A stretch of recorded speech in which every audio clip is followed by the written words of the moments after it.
E é isso aí, galera. Começando aqui mais um episódio do Visão Jovem Podcast. O podcast que tá na boca da galera, não se fala em outra coisa. Com a não certeza, com ser certeza. Visão Jovem Podcast. E dessa vez estamos aqui mais um episódio para tratar do poder. Peraí, vai. Você acredita que eu saí de casa hoje, tá ligado? Aí eu fui no mercado, o mercado todo falou, nossa, você é o cara do Visão Jovem Podcast, cara. Caramba, que da hora, nossa. Você fala muita merda. Mentira. Eu não sou reconhecido nem pela minha mãe quando eu chego em casa, cara. Tá difícil a minha carreira. Tá difícil, cara. Nossa carreira de podcaster não tá fácil. Não tá Mas fácil, hoje não. hoje a gente vai falar de um tema muito legal, muito interessante. Tem um livro aqui comigo hoje, porque eu vou precisar de apoio de livro para Hoje falar a sobre esse gente assunto, tá armado, cara. que é o poder e hierarquia. Nossa. Destruir, construir ou descentralizar o poder e a hierarquia. Desde quando na sociedade está sendo exercido esse algo tão destruidor que é os poderes e a hierarquia de famílias, de pessoas, de Caramba, empresas? Christian, mas o que é hierarquia, Christian? O que é esse negócio aí que você tá falando, cara? Hierarquia, Matheus, seria algo como tudo que, desde o início da humanidade, temos uma pirâmide. Não estou falando de trade aqui. Estou falando em contexto social. Decadência. Mas temos uma pirâmide. Ele fez a pergunta séria pra mim. Vai lá, mano, vai lá. E eu soltei isso aqui, beleza. Gente, seria mais ou menos assim. Desde que o mundo é mundo, existe uma desigualdade. E por que existe essa desigualdade? Essa desigualdade existe pela existência, pela criação de uma hierarquia. Hierarquia pode ser, na sua visão, exatamente isso. As pessoas que possuem mais riquezas, possuem mais controle de determinado algo, ou exercem um determinado poder efetivo numa sociedade, e que aquilo gera mais riquezas para quem já tem um poder hierárquico maior e gera mais pobreza e desigualdade para as pessoas que não detêm aquele poder hierárquico e ficam aí reféns daquilo. Expliquei bem, Matheus, ou falei merda? Isso não é dito só pela esquerda? Isso não é um pensamento só de esquerda, cara? Explicou bem, mas não é só de esquerda isso aí, não, cara? É mais que esquerda ou direita? Olha, Entendo? aí seria uma boa... Fiquei no... Calma aí que agora você fez eu refletir aqui. Seria um pensamento de esquerda, mais para a esquerda, porque a esquerda pegou isso como um discurso, né? Que eles defendem há anos. É aquele papel não só da esquerda, estou dizendo assim, partidários não. É algo que já vem ali de Karl Marx, né? O poder do patrão, através do empregado, né? Sim. Mas o que podemos dizer, Matheus?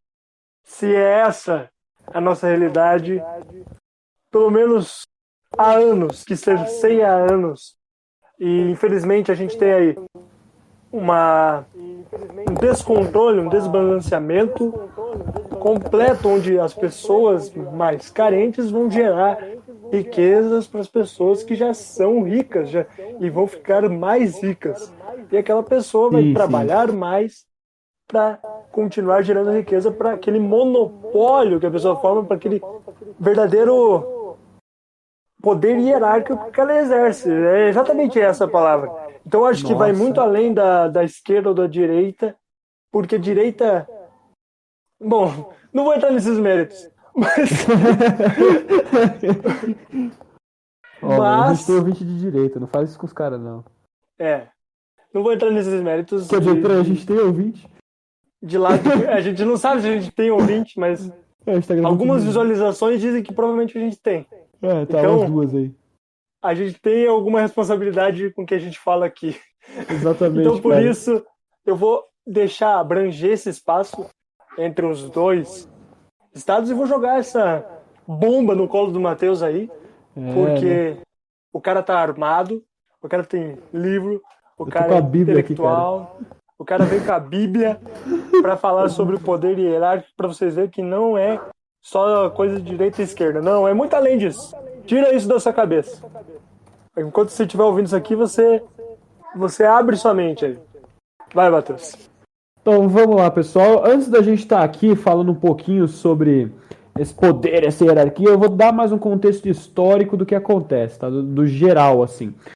A hierarquia ela é algo que sempre existiu. Ela é algo que ela começa quando os seres humanos eles começam de fato a se organizar quanto espécie e algumas pessoas naturalmente se destacam, têm um posicionamento mais forte. Essas pessoas falam melhor, elas se destacam e as pessoas que estão em volta começam a seguir aquela pessoa. Isso cria de fato um estado hierárquico. Essas pessoas começam a colocar aquela um pouco mais para cima. Durante toda a história da raça humana, a gente teve várias e várias outras coisas nesse âmbito. Nós tivemos um sistema feudalista, há muitos e muitos anos atrás, onde o senhor feudal estava no topo, o rei daquela terra estava no topo, e todos os que estavam abaixo dessa hierarquia sustentavam aqueles que estavam no topo. Nós temos também uma hierarquia religiosa, onde, por exemplo, um padre e o papa estão em hierarquias completamente diferentes, e a pessoa que frequenta também está abaixo, teoricamente, assim, do padre. Durante toda a raça, durante a Europa, na era medieval, aí, mais ou menos aí por volta de 829 até mais ou menos aí 1570, a gente teve uma Europa que era totalmente hierárquica. Nós tínhamos o rei, a nobreza, o clero, a burguesia e também nós tínhamos os camponeses bem abaixo da pirâmide. Essa hierarquia toda, ela se mantém até hoje, só que de formas diferentes. No exército nós temos essa hierarquia também, onde um soldado ele é muito menor que um tenente, que um brigadeiro, por exemplo, ou que um general, que até um capitão aí no seu lugar, né, que um xerife. Nós temos várias e várias hierarquias em vários lugares diferentes. No videogame nós temos a hierarquia. Um cara que joga videogame muito mais tempo, ele tem muito mais lugar de fala do que um cara que joga videogame há pouco tempo. Isso é também uma espécie de hierarquia. Porém, a hierarquia mais forte na sociedade atualmente é a hierarquia social. Como é que é a hierarquia social? Eu explico para você. Hierarquia social nós temos o topo da sociedade, os ricos, entre aspas, que controlam o mundo, falando não estou falando de esquerda e de direita, não estou falando se isso é bom ou isso é ruim, estou falando que existe. Temos uma parcela muito menor de pessoas que têm uma grana, que tem um potencial rico muito grande, e esse pessoal controla até, quem sabe, movimentos políticos e eleições de países a partir do momento que eles podem investir muita grana em candidatos. Temos também a classe política, que é a classe também que move uma grana absurda, envolvendo aparelhados e burocracias do Estado. Temos burocracias também, temos hierarquias também dentro da própria música, em todos os campos da sociedade atualmente. A hierarquia é algo que nós criamos e que em muitas vertentes políticas é algo que precisamos destruir. A gente vai falar um pouco mais sobre isso aí hoje. Vai lá, Christian. Passo a bomba para você. Eu acho que, Matheus, exatamente.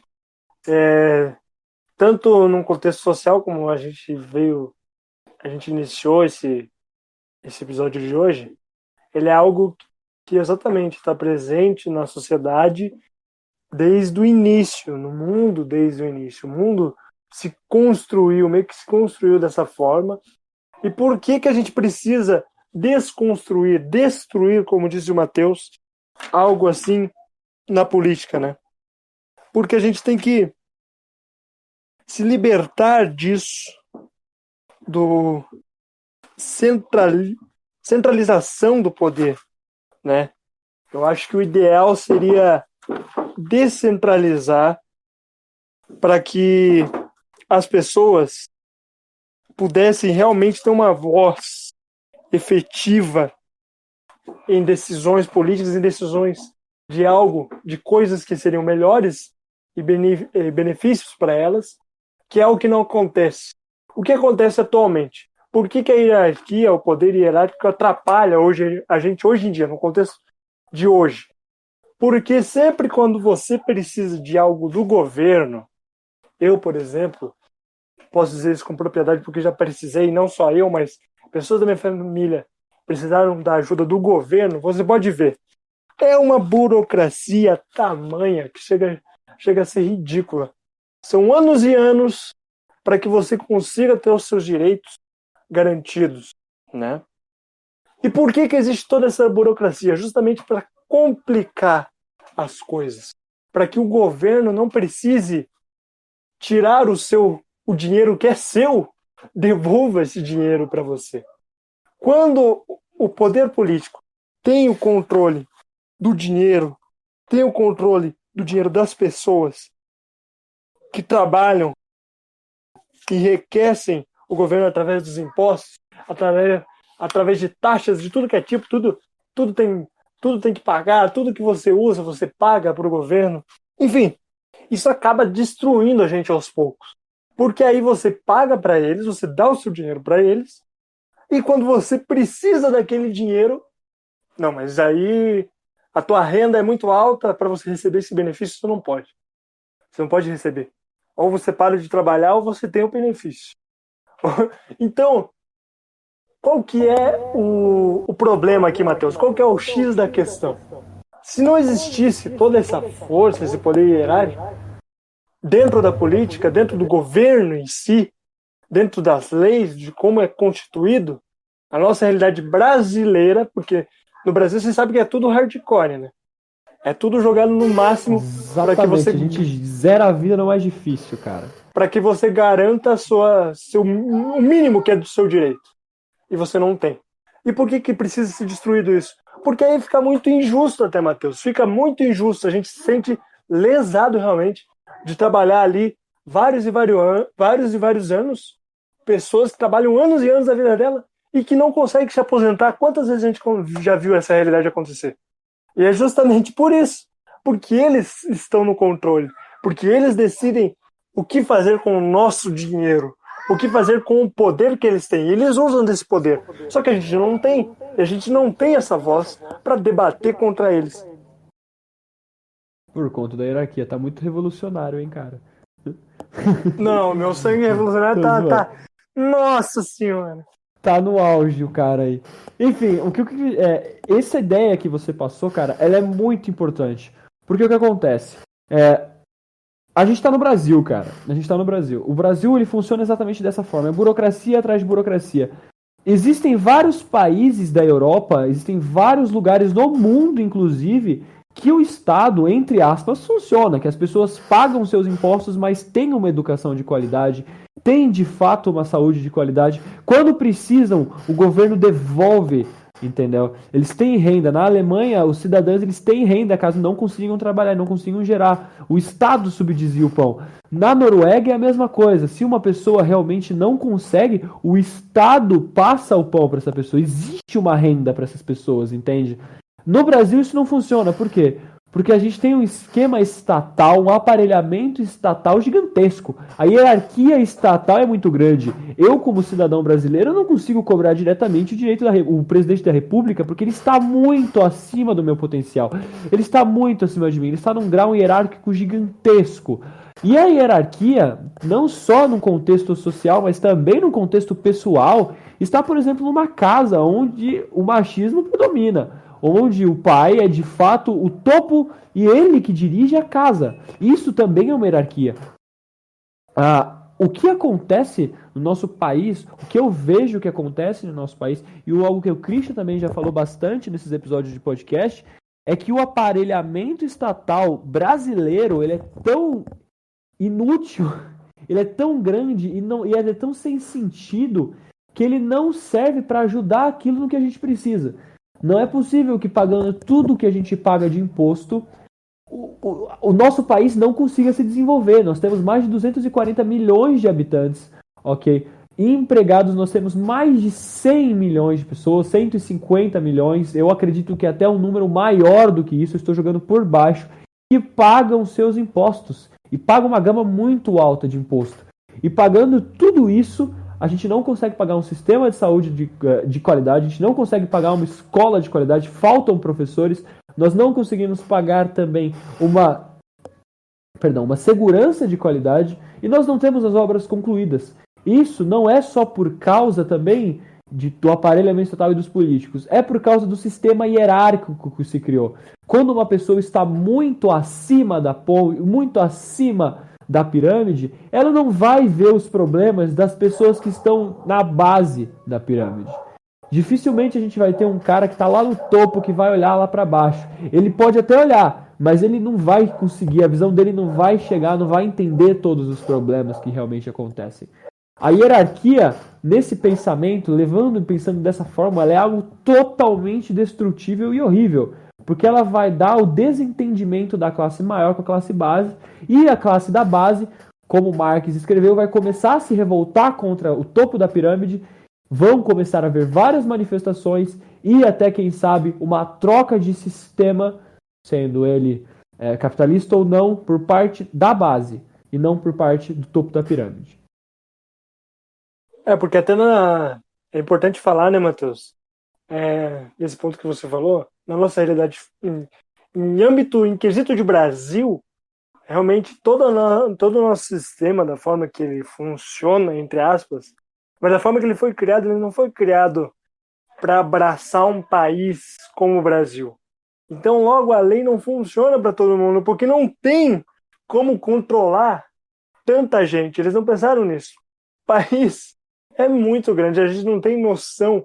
Nesses números que o Matheus falou, já dá para ter uma noção básica de quanto nós somos e de quanto nós necessitamos desse apoio vindo do governo. E a gente simplesmente não tem esse apoio porque a gente não tem dinheiro para isso. Não tem dinheiro por quê? Porque simplesmente a corrupção aí, todas aquelas raízes antigas já. Se você for ver a história do Brasil, nunca tivemos um governo que pensou literalmente 100% no povo, a favor do povo, e ouvir o povo. Nunca tivemos isso. E eu acho muito difícil que a gente tenha, porque na realidade que a gente está hoje é difícil. Mas na democracia, o que ela é? Em tese, para falar sobre liberdade, para falar sobre ter os nossos direitos garantidos, para falar dessa destruição, como preferir, da hierarquia, a gente precisa falar também de democracia. E o que é a democracia? Em tese, ela diz que todo o poder emana do povo. Né? Em tese, seria isso. Por quê? Porque nós não temos voz para exercer um poder. Nós só obedecemos às regras, mas nós não podemos questioná-las até hoje. A gente tem que trabalhar pelo governo, fazer nossas horas, viver até os 70 e poucos anos, torcer para chegar lá e para conseguir se aposentar. É isso. A nossa vida é essa, é para servir aqueles que já têm o poder e não podemos questionar. E daí, como que vai ter a opinião pública, né?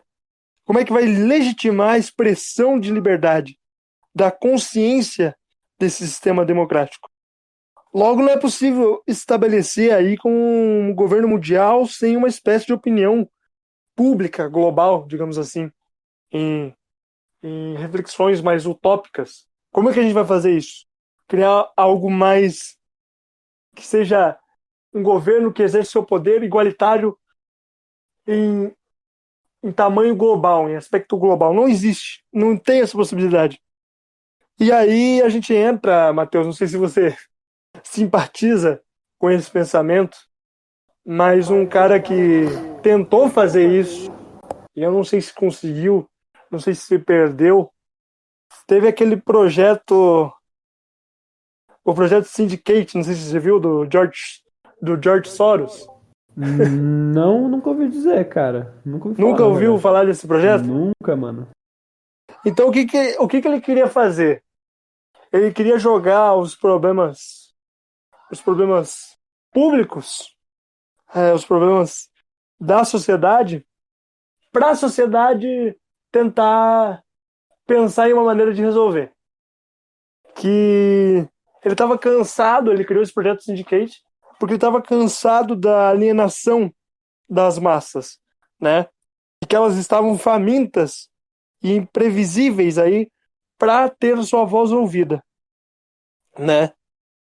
E aí, só que aí o problema é que ele fez isso totalmente ausente de estudos científicos ou de comunicação e de como aplicar isso de uma certa forma. E foi um projeto que foi criado para que tivesse um espaço para social assim das pessoas como eleitores, né, e que usam transporte público, usam de serviços de saúde, que lá é uma realidade completamente diferente da nossa, né? Lá tem qualidade em transporte, tem saúde, as pessoas pagam impostos, mas recebem em volta em uma condição boa para se viver. Claro que isso não se aplica completamente. Temos nações pobres também, tem. A pobreza existe lá no mundo lá fora. Não é, fora do Brasil também existe pobreza em outros países. A gente não pode se fechar que só o nosso país tem isso. Mas o que ele faz? Né? O que ele tentou fazer, na verdade, e não deu certo? Foi tentar tirar o poder exercido por todas essas outras lideranças políticas aí velha de uma velha sociedade intelectual, de uma velha política da velha sociedade, basicamente. E jogar isso para outros campos, para que eles também conseguissem, para que a população finalmente conseguisse interferir numa na lei ou no ou em alguma, putz, agora me fugiu a palavra, ou em alguma atividade em aspecto político, né? Rapaz, eu viajei legal agora, cara. Mas eu entendi perfeitamente o que você falou, cara. Entendi perfeitamente o que você falou. O problema, mano, é tipo, não é destruir a hierarquia, não é destruir a burocracia. É fazer isso de uma forma coerente e é fazer isso de uma forma estudada, fazer isso de uma forma embasada. Hoje em dia, nós temos teóricos suficientes para tomar essa decisão. Nós temos já estudos o suficiente que dizem que isso seria o melhor a se fazer no contexto que estamos atualmente. Uma coisa que eu não entendo eu não consigo entender, na verdade, são pessoas que estão literalmente no grau mais baixo da pirâmide, às vezes até em situação de rua, mas que defendem essa pirâmide a todo custo, tá ligado? Defendem a hierarquia a todo custo. A hierarquia em si, pessoal, vamos lembrar, ela difere as pessoas das outras. Eu estou maior que você porque eu tenho isto. Você é maior que eu porque você tem isso. A hierarquia não é necessariamente algo que une as pessoas. Pelo contrário, elas as separa, coloca elas em graus totalmente diferentes. Destruir a hierarquia, descentralizar a hierarquia ou preservar a hierarquia é de fato uma escolha muito complicada, porque na sociedade nós nunca experimentamos nada sem hierarquia que não seja, claro, a Comuna de Paris. Mas nós não sabemos até hoje, não temos nenhum experimento formado de que um mundo sem hierarquia, onde as pessoas não se unem totalmente por causa disso, acabe funcionando, né? Claro que isso a gente tem que lembrar que nunca foi aplicado também em outro contexto que não seja a Comuna de Paris. E qual que é o problema, Matheus? Eu citei aqui o projeto Syndicate, né? Mas é justamente porque ele veio, a ideia em si é legal, sabe? Exatamente. O propósito. Mas aí ele se perde também nesse meio. Por quê? Porque ele joga exatamente isso. A responsabilidade para as pessoas ali que eram os colunistas, que iam decidir se aquilo era viável ou não e tal. E aí já se perdeu aquela proposta inicial, que seria de colocar a população falar, a voz da população. Porque aí quando você dá uma opinião, e aí o jornalista anota ali e assina como se aquela opinião fosse dele, aquela opinião não é mais sua. Se um jornalista vai decidir por você, ele também está exercendo o poder hierárquico sobre você. O poder dele. Porque ele é maior que você, ele é maior que a pessoa que opina. Porque ele vai dar a informação, ele vai passar da forma que ele quiser. E aí que está o maior erro desse projeto Syndicate. Ele jogou a responsabilidade para outras pessoas decidirem o que devia ser de decisão das pessoas, os anseios das pessoas, a opinião da população foi jogada de novo para a elite. E tá errado. Se você quer ouvir a população, quer que a população mude alguma coisa, você tem que deixar aquilo nas mãos da população. E não da elite Exatamente. novamente. E tinha um cara muito legal, chamado Walter Lippmann, que em 1922 ele disse o seguinte: as opiniões devem ser organizadas para a imprensa e não pela imprensa. E é justamente isso. O que está Entendi. acontecendo em volta é o que deve ser usado para que alguém dê uma opinião, para que alguém que tem força para dar uma opinião, como um jornalista, um colunista, que seja, daí sim ele tem que dar opinião.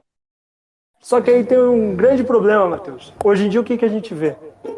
Usando o problema de hoje em dia. O que é o grande problema do jornalismo em si, já que a gente entrou nesse mérito? É extremamente É que partidário também. o jornalismo ele parou de dar informação. Ele não se importa mais em dar informação do que está acontecendo em volta. Ele dá a opinião dele. O jornalista se coloca na posição de opinar. E aí, desde que o jornalismo começou a dar opinião e parou de dar informação, tudo se perdeu. E o projeto Syndicate é um exemplo disso. Entendi, cara. Essas coisas, pelo que você. Deu pra entender o que você falou completamente. Essa forma, é isso que deu errado. Os caras mandaram pros colunistas da época, pros jornalistas decidirem. É uma parada muito, muito de mau caratismo, porque eu paro pra pensar. Eu moro no bairro aqui. Eu moro no bairro. Eu sei os problemas que esse bairro tem. Mas o jornalista que não mora nesse bairro, que mora até quem sabe no centro da cidade, no centro de São Bernardo do Campo, ou mora até quem sabe em São Paulo, ele pode até ver os problemas. Ele pode até ver, ele pode ter noção desses problemas, mas ele não vai ter a vivência daqueles problemas e não vai saber de fato do que aquilo influencia completamente, tá ligado? Jogar a decisão das coisas para a mídia é uma forma de hierarquia muito gigantesca. O que deveria ter sido feito, no caso, teria sido convocado referendo, né, para a população de fato decidir. Isso teria feito com que as hierarquias midiáticas da época não tivessem tomado conta das decisões também, né? Exatamente. Eu acho que, de novo, né, Matheus, como eu disse, nunca aconteceu de alguém que tem um poder hierárquico, de alguém que exerce alguma função social, política, que pense no povo que vivencia os problemas, que passa por aquilo todos os dias, não se colocam no lugar. E, como eu disse, existem propostas boas, como essas do livro que eu li, que inclusive vou indicar para vocês aqui, o nome é Introdução à Nova Ordem Mundial. Leiam aí esse livro, procurem saber informação, é dele que eu tirei bastante coisas que eu falei sobre esse podcast. E eu atentei por esse projeto Syndicate porque justamente eu achei ele muito interessante, ao mesmo tempo que é meio hipócrita também em sua proposta. Mas aí vai de cada um, né? Eu acho que cada um faz a sua análise, faz a sua reflexão, lê ali, e é justamente isso. A nossa ideia aqui é que vocês gerem a reflexão de vocês, a opinião de vocês. Sobre esse assunto, o que eu posso fazer para finalizar ele aqui por mais esse episódio seria o seguinte: você aí, ouvinte, eu vou perguntar para você. Você que vivencia todos os problemas aí da sua região, do seu bairro, da sua cidade, e vê de novo que você está trabalhando certinho, honestamente, pagando suas contas, pagando seus impostos, e não está tendo o mínimo de apoio de apoio do governo quando você precisa, apoio dos meios que você paga para ter, que é a saúde, a educação, você não está tendo isso e você se sente confortável da forma que o sistema está. Eu estou sendo mais revolucionário que nunca agora na minha fala aqui. Mas enfim, você está confortável, justamente é isso. Como pessoa, como ser humano que paga ali o dinheiro para ter aquilo e você não está tendo direito, você não tem direito a isso, que você não tem assistência daquilo que você paga, você está contente da forma que a sociedade está indo? Por esse caminho que a sociedade vai há anos e anos, não é de agora, não estou falando do governo de agora, não estou falando do seu do seu governador, não estou falando do seu prefeito, não estou falando disso. Mas estou falando, a forma que a sociedade foi construída é justa para todos? Realmente a democracia ela emana do povo? A opinião emana do povo realmente? Isso acontece atualmente? Isso é exercido na nossa sociedade? A gente tem voz para mudar alguma coisa? É essa a reflexão que eu deixo para vocês nesse episódio. Matheus, finaliza aí.